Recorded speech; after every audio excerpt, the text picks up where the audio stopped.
Good evening. In the news tonight, Vincennes Mayor Mooney endorses the governor's highway plan, and rescue teams continue their work deep inside a coal mine in West Virginia, where 2 miners are missing. In sports, the Wvut Trailblazers look to sweep its season series with Olney Central, and the St. Louis Rams have finally introduced their new head coach. Newscenter 22 is next.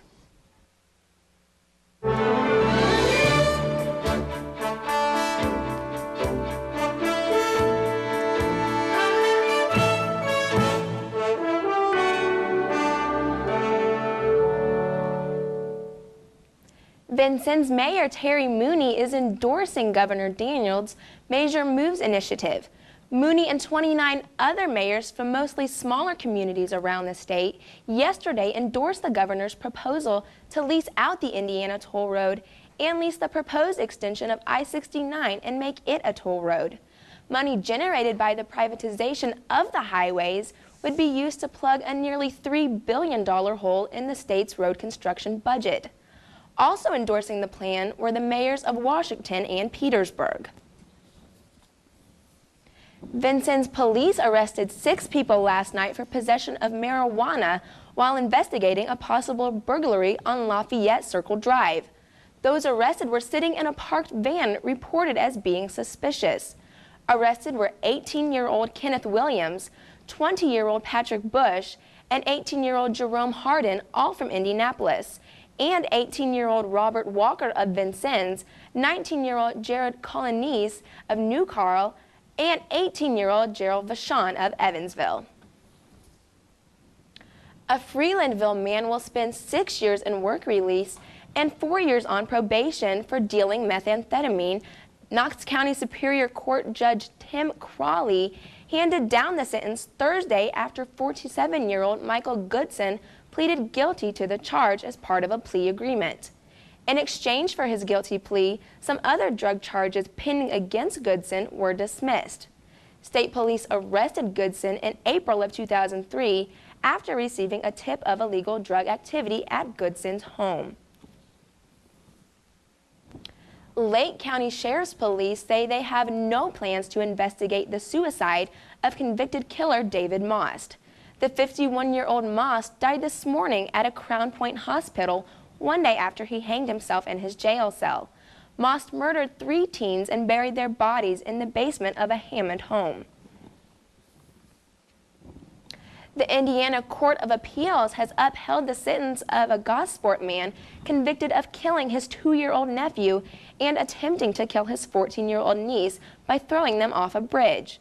33-year-old Robert Stewart Jr. was sentenced to a total of 100 years in prison January 2003 after pleading guilty to charges of murder and attempted murder. Police said Stewart Matthew threw Stephen Kent Stewart Jr. and Lisa Stewart off a bridge into Bean Blossom Creek. The boy drowned. The girl survived the 30-foot fall. You'll be able to see on a map if a sex offender lives in your neighborhood under an enhanced registry that goes online Monday. The database will be available on the web at indianasheriff.org. It consolidates 2 existing sex offender registries and can be searched by an offender's name, city, county, or zip code. You can view maps covering areas ranging from 20 miles to 1 mile and see icons showing where offenders live and in some cases work. A click on the icon will show pictures of offenders and their profile, including home and work addresses and information about their crimes. The Indiana Senate is advancing a bill that would prohibit people from protesting within 500 feet of funerals. The legislation arose from complaints about a Kansas-based anti-gay group that's protested at military funerals in Indiana and other states. The church's founder contends that American soldiers are dying in Iraq as vengeance from God because the United States harbors gays. The city of Jasper hopes to attract tourists with trips and a train obtained from the military. Mayor Bill Schmidt says officials at the Crane Naval Surface Warfare Center have agreed to transfer the locomotive and 5 cars to the city. Jasper officials want to begin train excursion from the community's restored rail depot. The city would contract with the Indiana Railway Museum to run the train. While it might take some time for the train to become rail ready, the equipment could be in the depot this summer. School officials plan to use a cannon to scare away crows that had been making a mess outside a middle school in Terre Haute. Alice Cooper music and orange objects painted with the faces of predators have failed to scare away the crows from around Woodrow Wilson Middle School. So, Vigo County school officials plan to try the liquid propane cannon starting today. The cannon will produce a loud boom every 20 minutes. They'll use it before and after school hours. Still to come on Newscenter 22, the search for 2 missing West Virginia coal miners continues tonight. And the latest on U.S. efforts to crush al-Qaeda. Stay with us.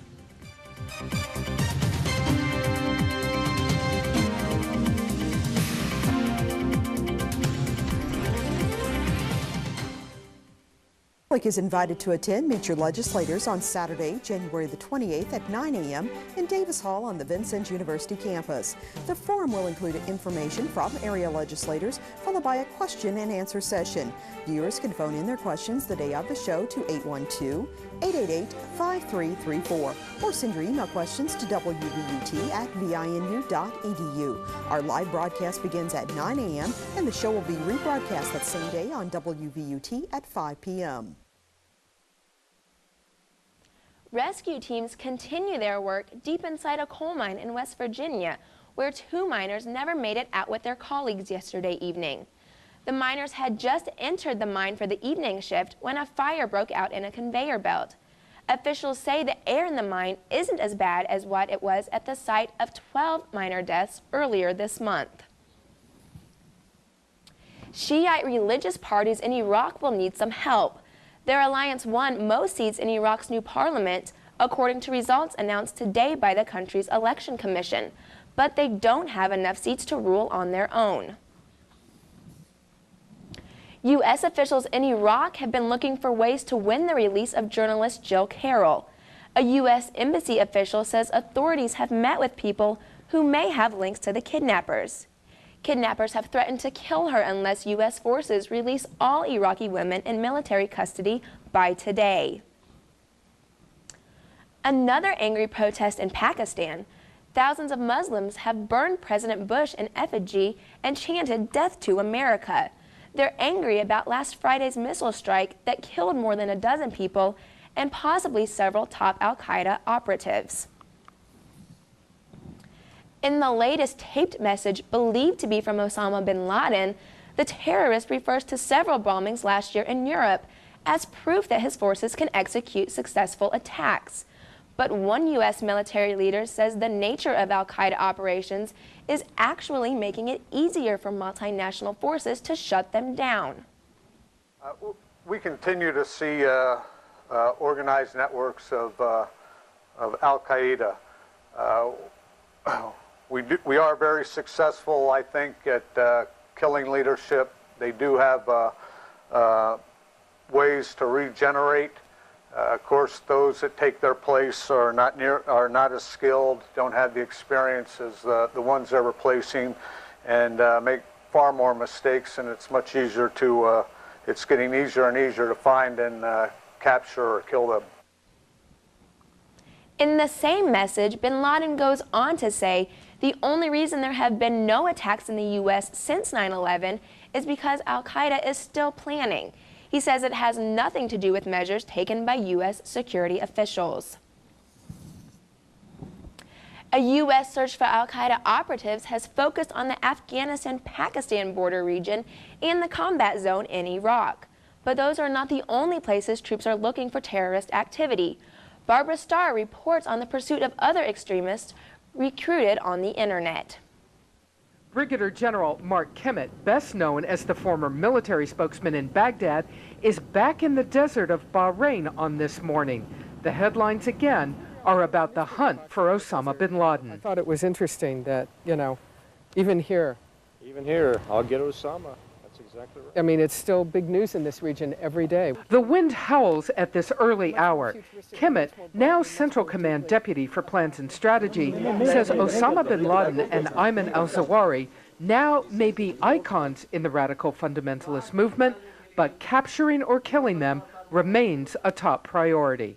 If this was simply an organization that was tossing hand grenades, it could be easily controlled. But this is an organization that seeks to acquire weapons of mass destruction. The U.S. believes al-Qaeda remains committed to that goal. That's why it must be countered, and that's why it must be destroyed. But even if the top leaders were eliminated, the military still would find itself fighting what it calls the long war. A war against jihadist ideology, where the battleground may be an al-Qaeda recruiting center in cyberspace. As long as there is the internet, as long as there are chat rooms, can you win the long war?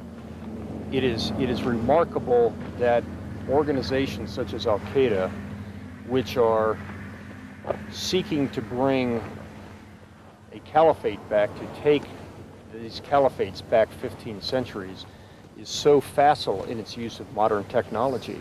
In this sensitive region, the long war suddenly is getting even more dangerous as worries grow in these desert kingdoms about Iran. Kimmett says it's becoming a major topic with his Arab military counterparts. It has been over the past 6 months that it seems to be a growing concern among these nations and their militaries. What are Iran's intentions? What are its nuclear ambitions? What is it really seeking in the long run? And it gives them reason for concern, and it gives us reason for concern as well. Kind of a new wrinkle in the neighborhood. A growing wrinkle in the neighborhood. A quiet morning in the desert of a region that remains anything but that. Barbara Starr, CNN, Bahrain. An attorney for Michael Fortier says the star witness from the Oklahoma City bombing trials has been released from federal prison. The release comes a year before his sentence was scheduled to end. He worked out a plea deal in which he testified against Timothy McVeigh and Terry Nichols. A conservative alumni group at the University of California, Los Angeles, UCLA, wants to stop left-wing professors from bringing their politics into the classroom, and they're soliciting the use of current students. The group, that is not formally connected to the university, says monitoring the faculty is within their right. But a former congressman and member of the alumni group's advisory board has resigned from his position, uncomfortable with such tactics. Trisha Takasagi has more. The UCLAprofs.com website offers students anywhere from $10 to $100 for information about certain professors' classroom conduct. To attend all their class sessions, take detailed notes, and then on top of that, also do class lectures, tape them. Andrew Jones, the former chair of the Bruin Republican Student Group, says he created the website to expose instructors expressing extreme views in the classroom. Anyone who brings politics into the classroom in an inappropriate manner is someone that we want to bring to the light of day. There are at least 30 professors named on the site, along with examples of their comments and/or writings. It's a set of smear tactics and intimidation tactics. What I write about in public and what I teach in the classroom are two totally separate things. They don't connect. There's no connection at all. I think that professors should be allowed to say whatever they want to, and that this organization shouldn't put it on the students to report these professors. Well, I think it's a form of journalism, of collecting information, so I don't see anything wrong with that. And the professors themselves shouldn't have anything to hide. But university officials say it's not about hiding, it's about protecting copyrighted material. Let students know that if they are to provide their course notes, that they would be violating university policy. In Westwood, Trisha Takasugi, Fox 11 News. A new study says most college students aren't literate enough to handle difficult tasks.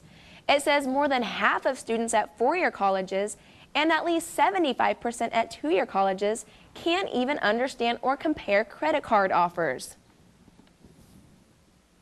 The U.S. is investigating a shipment of American beef to Japan that may have contained material considered at risk for mad cow disease. The discovery caused Japan to again put a stop to American beef imports.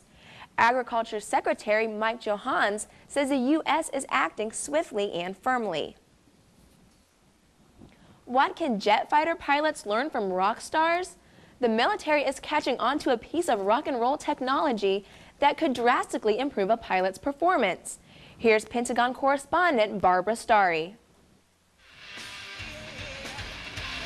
Rock stars and fighter pilots don't seem to have much in common, but it turns out they share an occupational hazard: loud music and the roar of the jet's engine. Air Force is turning to the same technology rock stars use to protect pilots' hearing. Some Air Force pilots are using these custom-molded earpieces which have tiny speakers inside. They block jet noise, yet allow pilots to hear important radio communications. It's kind of nice to be able to use the same things that the rock stars and entertainment industry is using for sure. Musicians have worn similar earpieces for years. They must hear the music in their ear to stay on key. It's like they put the money in and help develop them, and we're actually being able to benefit from that as well. You can hear the difference between what a pilot hears without the new hearing protection and with it. I have an engine fire light on engine number 2. Here at the Black Cat Club in Washington, D.C., the rock and roll band Monopoly is getting ready for tonight's performance. But are any of these young musicians actually wearing hearing protection? I use it pretty much all the time. Whatever the source, exposure to extreme noise can make a person deaf. Unfortunately, the hearing system does not have the capability of recovering from severe noise damage. So just maybe, musicians and pilots aren't so different after all. It makes me think I might have a shorter career as a musician if I don't get hip to that, you know? I'm hoping that these will definitely keep my hearing so that when I'm 60, I'm not a deaf old fighter pilot. Barbara Starr, CNN, Washington. Still to come on Newscenter 22, Alan Schaefer has the weekend forecast. Stay with us.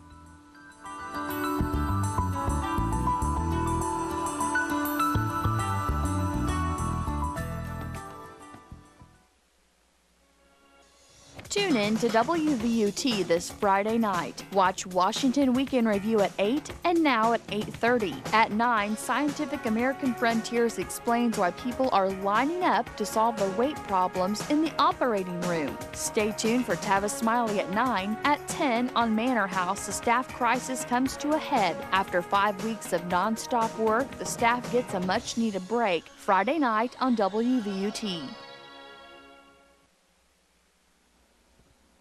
Well, Alan, that spring-like weather is still hanging in there. Is it expected to last through the weekend? It is, but we do have a cool down for this weekend. Good evening, everyone. Let's take a look at your current conditions outside. It is currently 60 degrees. The wind is south at 15 miles per hour. The humidity is currently at 64%. The barometric pressure is rising at 29.95. Let's take a look at some area temperatures. Sullivan is at 61 degrees and cloudy skies. Oakland City is at 63 degrees and cloudy skies. Lawrenceville is at cloudy skies and 62 degrees. And Washington is at 62 degrees and cloudy skies. Let's take a look at some national temperatures. We're currently 60 in Atlanta, Georgia, and 77 in Orlando, Florida. As we take a look towards the west, it's currently 36 in Boise, Idaho, and 64 in San Diego. Our frontal map will show us that we have an area of high pressure here along the east coast, bringing mild temperatures to much of the east coast and southeastern United States. As this front pushed through our area, it's bringing with us rain later tonight and a chance of possible thunderstorms, a 70% chance at that. As we look towards the west coast, this developing surface trough will bring much rain to the northwestern United States. As we take a look at your current conditions, tonight, thunderstorms, low of 40. Tomorrow, mostly sunny and a high of 44. Tomorrow night, clear and a low of 33. Sunday will be cloudy, 45 and 30. For Monday, a high of 42 and a low of 27. And for Tuesday, 46 and a low of 31. And Amy, that's a look at weather. Thanks, Alan. Still to come on Newscenter 22, Kurt Maddox has the latest upsets at the Australian Open, and Colts ticket prices go up. Stay with us.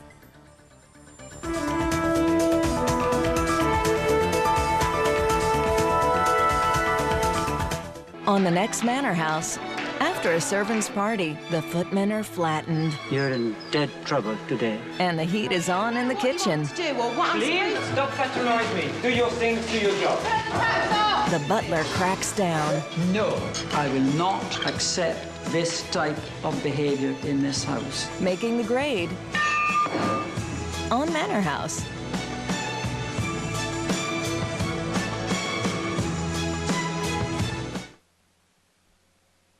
Blazers back on the court. Good evening, everyone. For TV 22 Sports, I'm Kurt Maddox.